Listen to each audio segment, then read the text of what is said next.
Et salut tout le monde, j'espère que vous allez bien. On se retrouve aujourd'hui pour une vidéo tutoriel sur One Piece TCG. On fait de plus en plus de contenu One Piece, donc n'hésitez pas à vous abonner à YouTube et à nos différents réseaux sociaux. Aujourd'hui, on s'attaque à un leader énigmatique puisqu'il s'agit de Imu, qu'on n'a pas encore eu l'occasion de voir ni dans le manga, ni dans l'anime. Il sortira dans OP13, une extension qui s'annonce vraiment folle. Elle sort d'ici quelques semaines quand je tourne cette vidéo et elle va être vraiment dingue, donc j'espère que vous avez précommandé quelques displays. Je vous propose de découvrir avec moi les différentes cartes qui composent le deck. Je vais également vous proposer une decklist, voilà, une decklist à moi, vous en ferez ce que vous voulez, mais c'est une des possibilités notamment pour jouer le deck. Et enfin, je vous proposerai du gameplay qui vous permettra de comprendre la mécanique de ce deck. Eh bien, let's go!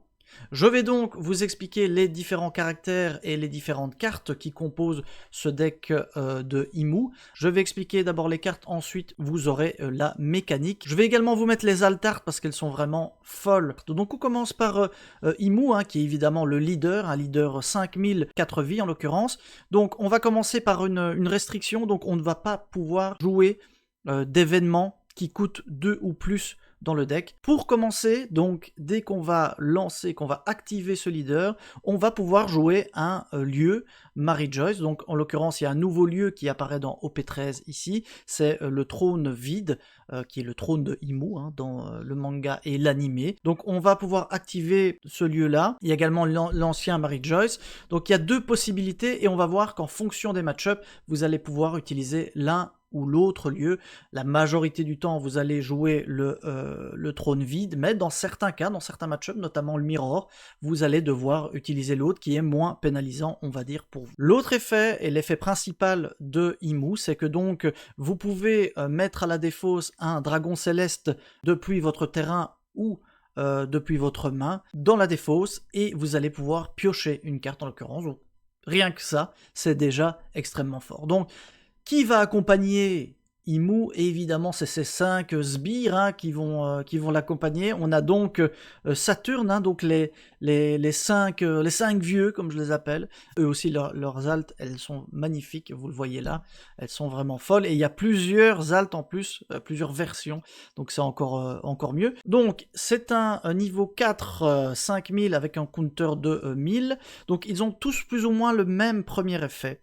Donc c'est-à-dire que s'il y a 7 cartes ou plus dans votre défausse, ce caractère ne peut pas être mis à la défausse par un effet adverse, ce qui est déjà très fort, puisque on ne pourra que les gérer que par bataille en l'occurrence. On a donc ensuite l'effet qui est propre à chacun. Son effet ici, c'est donc de regarder les 5 cartes au-dessus de votre deck, de révéler un des vieux et de l'ajouter à votre main, et puis de placer le reste en dessous du deck. Donc déjà, c'est un tuto, en l'occurrence, ce fameux Saturne.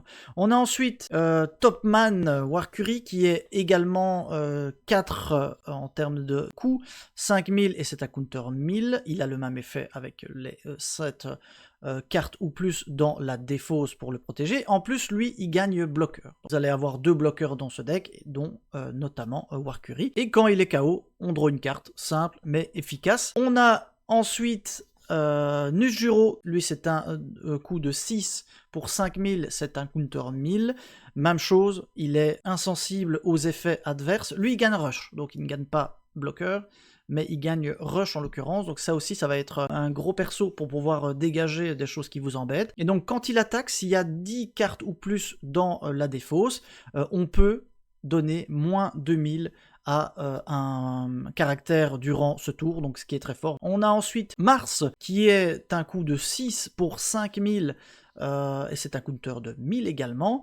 Donc même chose, lui il gagne bloqueur en l'occurrence ici, et on peut, lorsqu'il est joué, on peut défausser une carte de notre main et KO un caractère avec un coût de 5 ou moins. Là aussi, ça va vous permettre de gérer pas mal de choses embêtantes, notamment pour les petits deck rush qui font du mal au deck. Donc c'est des cartes qui vont être vraiment importantes, en plus qu'on a ce fameux bloqueur. Et on a enfin Jupiter qui est un coup de 7 pour 5000, ils ont tous 5000, avec un counter de 2000. Donc ça, c'est pas négligeable aussi.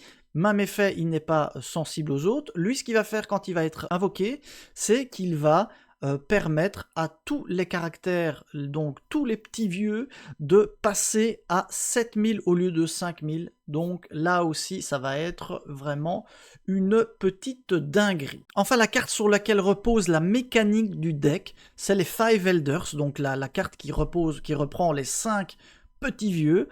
Donc, l'effet, il est simple, mais il est incroyable. Cette carte est incroyable, hein, tout simplement, vous allez le voir.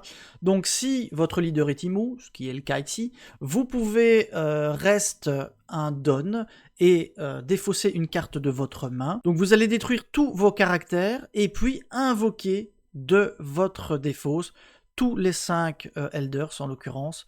Donc, vous allez pouvoir avoir votre armada directement sur votre terrain. Alors, pour un coup de 10, vous allez me dire que c'est cher, on n'arrivera jamais là.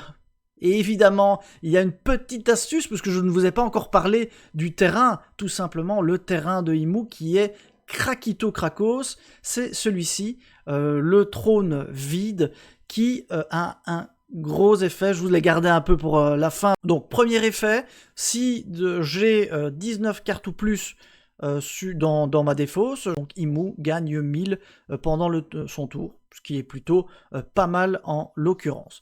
Ensuite, et c'est là l'effet qui est vraiment fort, on peut reste ce lieu plus 3 dons, et ça va nous permettre de jouer un des 5 Elders directement sur le terrain, avec un coût égal ou moins que le total du don. Vous allez voir tout à l'heure que ça a son importance. Évidemment, vous pouvez pas tous les invoquer dès le début du combat, sinon ce serait abusé. Ici, en l'occurrence, il faut attendre d'avoir un certain nombre de dons pour pouvoir l'activer.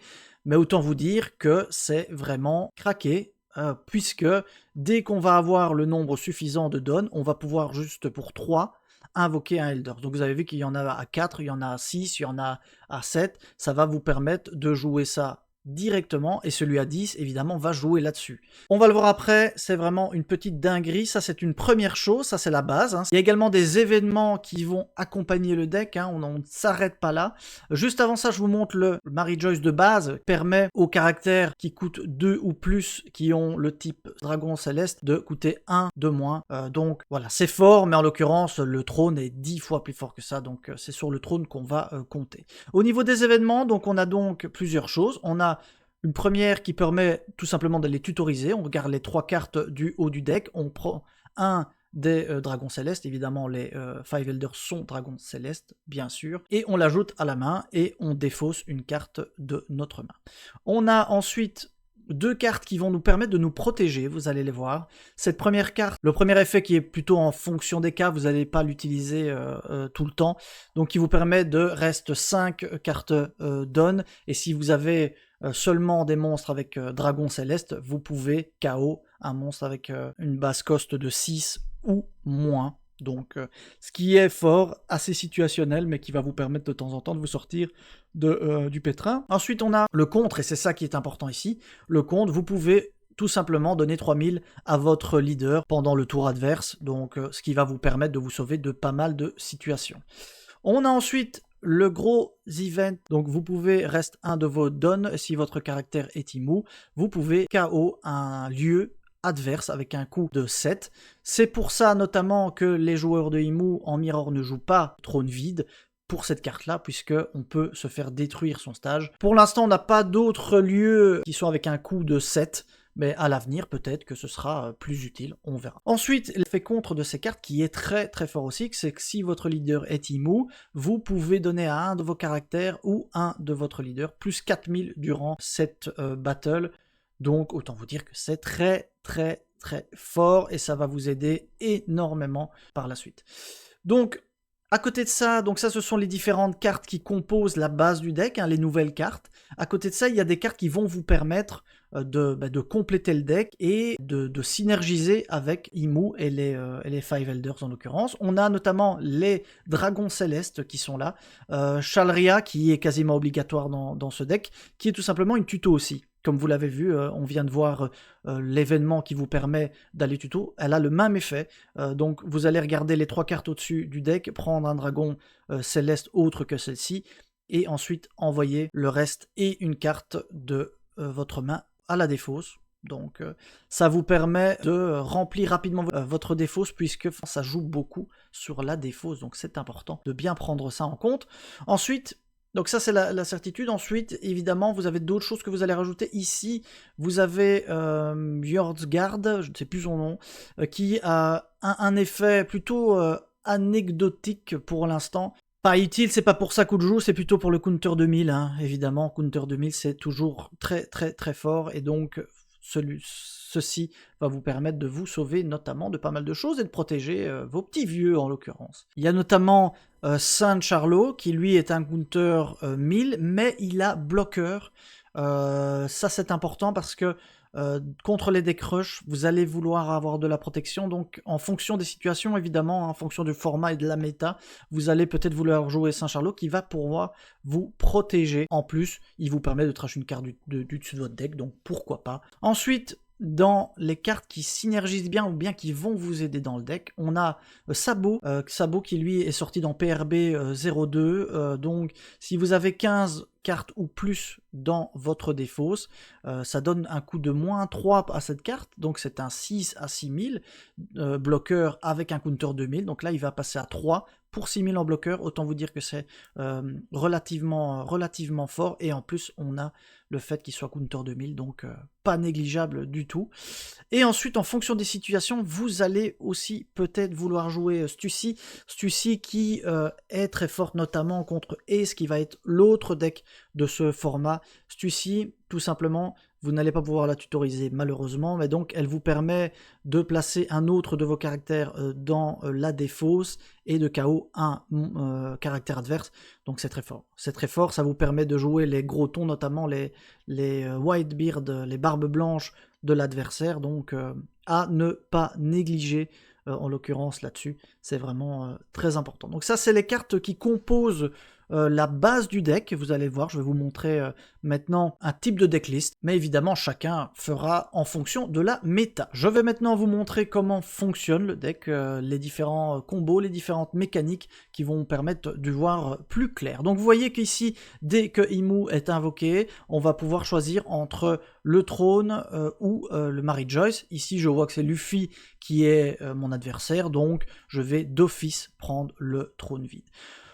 Ici, on va essayer d'avoir une curve assez correcte, et notamment essayer d'avoir nos tutos. Ici, comme on le voit dans cette première main, on a notre première carte pour aller tutoriser, notre seconde carte pour aller tutoriser, on a un petit vieux qui va s'invoquer assez facilement, on va voir comment par la suite, on a le bloqueur, on a éventuellement un counter, franchement, plutôt pas mal comme première main, on va garder. Donc ici, je vais piocher mes donnes.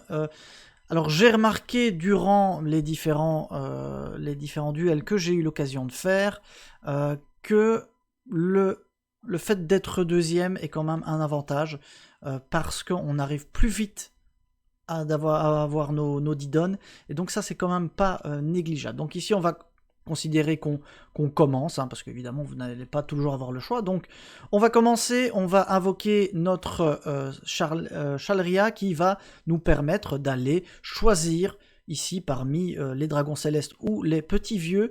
On va déjà prendre notre copie de Five Elders parce que on en a absolument besoin au tour 10, vraiment ça va être hyper important. On va trash ici une carte. On peut choisir, on va trash ici Saturne par exemple, qui va nous permettre de déjà le mettre à la défausse. On va ensuite activer l'effet de Imu, qui va nous permettre ici de trash Chalria, qui a fait son travail, donc on n'en a plus besoin, et d'aller piocher une carte. Donc ici, on est en attente maintenant du tour suivant. On pioche notre carte, on voit qu'on commence à avoir un peu quelques briques, ça nous plaît un petit peu moins, mais on va aller essayer d'utiliser notre tuto. Donc on voit ici qu'on a encore pas mal de choses à aller chercher. On va aller prendre Taubman, en l'occurrence ici, qui va nous permettre de l'invoquer après avec le stage, avec le lieu. Donc on a notre main ici qui commence à se constituer. On va utiliser l'effet, pourquoi pas, de Imu. On va aller trash ici l'Astucide, tout simplement parce que Luffy ne joue pas forcément de cartes, de grosses cartes ici. C'est plutôt du rush, donc celui-ci ne nous est pas forcément utile. Donc on va zapper ça. On va aller jouer Shalria qu'on vient de choper. Vous voyez, on a déjà 8 cartes dans la défausse, donc autant vous dire que ça va très vite. On a déjà Warcury qui est là, mais on va aller certainement le défausser, donc on va faire ça, et on va défausser l'autre Warcury. Donc vous voyez, on est déjà à 11 cartes disponibles. Hop, on va taper. Évidemment, toujours important. Tac. Et on termine notre tour. On arrive donc ici à la curve qui va nous permettre de commencer à jouer les différents petits vieux. Donc ici, je vais activer l'effet d'Imou pour aller piocher. Donc on voit qu'on a déjà les petits vieux. Donc ici, ce que je peux invoquer, c'est Warcury. Warcury, pourquoi je peux l'invoquer? Je ne pouvais pas avant. Donc l'effet ici du trône me permet de le reste, en même temps que 3 dons, pour pouvoir invoquer l'un des vieux avec un nombre de dons égal ou moindre que ce que je possède. Donc ici j'en ai 5, vous voyez que son coût est de 4, donc je peux l'invoquer directement sur le terrain. Il me reste ici 2 dons que je vais garder notamment pour mes counters ici que je vais pouvoir utiliser si j'ai eu un problème. On va donc continuer à piocher, vous voyez qu'on a maintenant 7 dons, je vais faire la même chose. Ici c'est pour l'exemple évidemment, on jouerait différemment mais c'est pour vous montrer la mécanique. Ici je peux donc reste 3 et ici comme j'ai plus de 6 dons, je peux très bien invoquer Nujuro qui lui va pouvoir taper directement par exemple et diminuer de 2000 un caractère. Donc autant vous dire c'est très fort pour gérer les différents caractères adverses. Donc là vous voyez que j'ai un bloqueur et un rush qui sont disponibles. Je pioche donc, j'ai ma curve de 9 dons ici en l'occurrence. Je vois que dans mon cimetière, dans ma défausse, j'ai déjà Saturne, j'ai déjà pas mal de petits vieux, mais il m'en manque un à aller chercher, en l'occurrence. Donc ici, on va profiter de... Vous voyez que je ne vais pas encore pouvoir utiliser ma carte des 5 Elders, puisque je n'ai que 9 dons. Donc je pourrais la jouer au tour suivant pour seulement 3, donc ça c'est hyper fort, mais pour l'instant je ne peux pas le faire. Donc je vais continuer à essayer d'aller chercher mes cartes. Donc ici, vous voyez que je vais aller prendre Jupiter, parce que Jupiter tout simplement je ne l'ai pas encore dans mon cimetière, donc je vais retourner ces cartes directement en dessous, et je vais utiliser l'effet de mon Imou par exemple pour le mettre au cimetière et aller chercher autre chose. Donc ça me permet déjà ici de me dire que j'ai potentiellement 4 de mes Elders qui vont pouvoir être invoqués. Je suis maintenant à 10 dons, je vais pouvoir utiliser la carte maîtresse de mon deck en l'occurrence, vous allez voir c'est relativement fort. Avant ça je vais essayer d'aller choper le dernier, voilà c'est parfait, des Elders. Comme ça, vous allez pouvoir voir à quoi ça ressemble. Donc maintenant que j'ai ma curve de 10, je vais pouvoir utiliser mon stage. Évidemment, avant, essayer d'attaquer, hein, bien sûr, hein, essayer de faire le nécessaire. Je vais utiliser mon stage. Je vais pouvoir invoquer directement mes 5 Elders. 5 Elders me permet, pour un don et une carte que je défausse, de réinvoquer tous mes petits vieux, hop, hop, hop, directement sur le field. Et là, comme vous le voyez, ben, au préalable, évidemment, vous aviez les différents petits vieux qui étaient à votre disposition, donc vous attaquez, etc. Ensuite, vous faites l'effet des 5 Elders, vous ramenez de nouveau tout le monde, et là, vous voyez que tous les effets s'activent. Donc, on va avoir l'effet de tutoriser avec Saturne, on va avoir l'effet de détruire un caractère adverse avec Mars. On a l'effet de Jupiter qui donne 2000, qui permet d'avoir 7000 à tout le monde. On a le rush et le fait de mettre 2000 en moins caractère avec Nujuro. Et enfin, on a encore nos bloqueurs et la pioche qui est là à disposition. Donc le terrain est assez fat, c'est vraiment ça. Donc vous allez pouvoir là, en fait user un peu l'adversaire avec les 5 Elders. Et vous le voyez dans ma main, j'en ai un autre en l'occurrence. Donc le tour suivant, je peux repartir là-dessus. Donc c'est une véritable dinguerie. Franchement, c'est une véritable dinguerie. Autant vous dire que ça fait bien plaisir d'avoir d'avoir ce deck à disposition. Moi, je m'amuse beaucoup, je m'amuse énormément avec ce deck-là. Voilà donc pour la présentation du deck Imu qui va sortir. Autant vous dire que j'ai hâte de tester le deck. N'hésitez pas à vous abonner à notre chaîne YouTube, à nos réseaux sociaux. On essaie de faire de plus en plus de vidéos concernant One Piece TCG. De base, on joue sur Yu-Gi, mais maintenant, vraiment, on a le focus One Piece. Et donc, il y aura aussi des petites vidéos, à mon avis, qui seront disponibles sur le TikTok ou l'Instagram. Donc, n'hésitez pas à venir nous rejoindre, à liker cette vidéo, important, à commenter. C'est vraiment, ça nous aide énormément. Donc, on compte sur vous pour nous soutenir. Je vous remercie d'avoir suivi cette petite vidéo tutoriel et je vous dis à la prochaine. Salut!